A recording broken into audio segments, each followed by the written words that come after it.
Welcome back to my messy shop. I just swept the floor. I am recovering printers. These are my two recovery printers back there.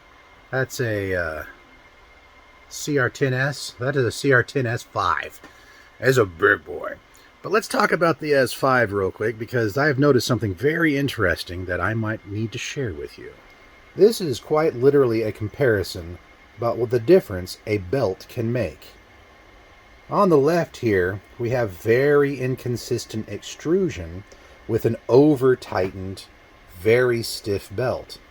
And on the right here, we have very consistent extrusion with a fiber-reinforced belt.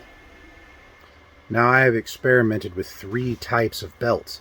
The first one being your standard belt, nothing fancy about it, no interior core, very spongy like a rubber band, and can cause terrible ringing results in your print.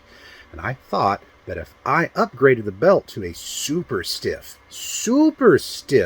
steel reinforced belt, it would solve my problems. It didn't. This is my steel reinforced belt, and if it focuses properly, you could see it. But notice this. When you pinch, it doesn't want to go very far and wants to stay with a large radii. So I bought this. This is a 40-tooth gear, or this is a freewheel pulley. And I bought these to put on the end of my stepper motor. That seemed like a good idea, but it wasn't. What ended up happening was the skull on the left wasn't terribly great.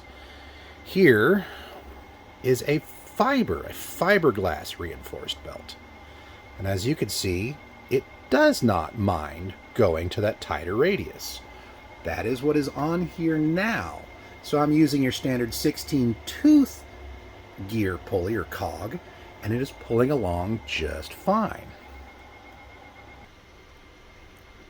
So going back to it, over-tightening can also cause problems, such as the skull here on the left was tightened down just about as far as the motor was concerned.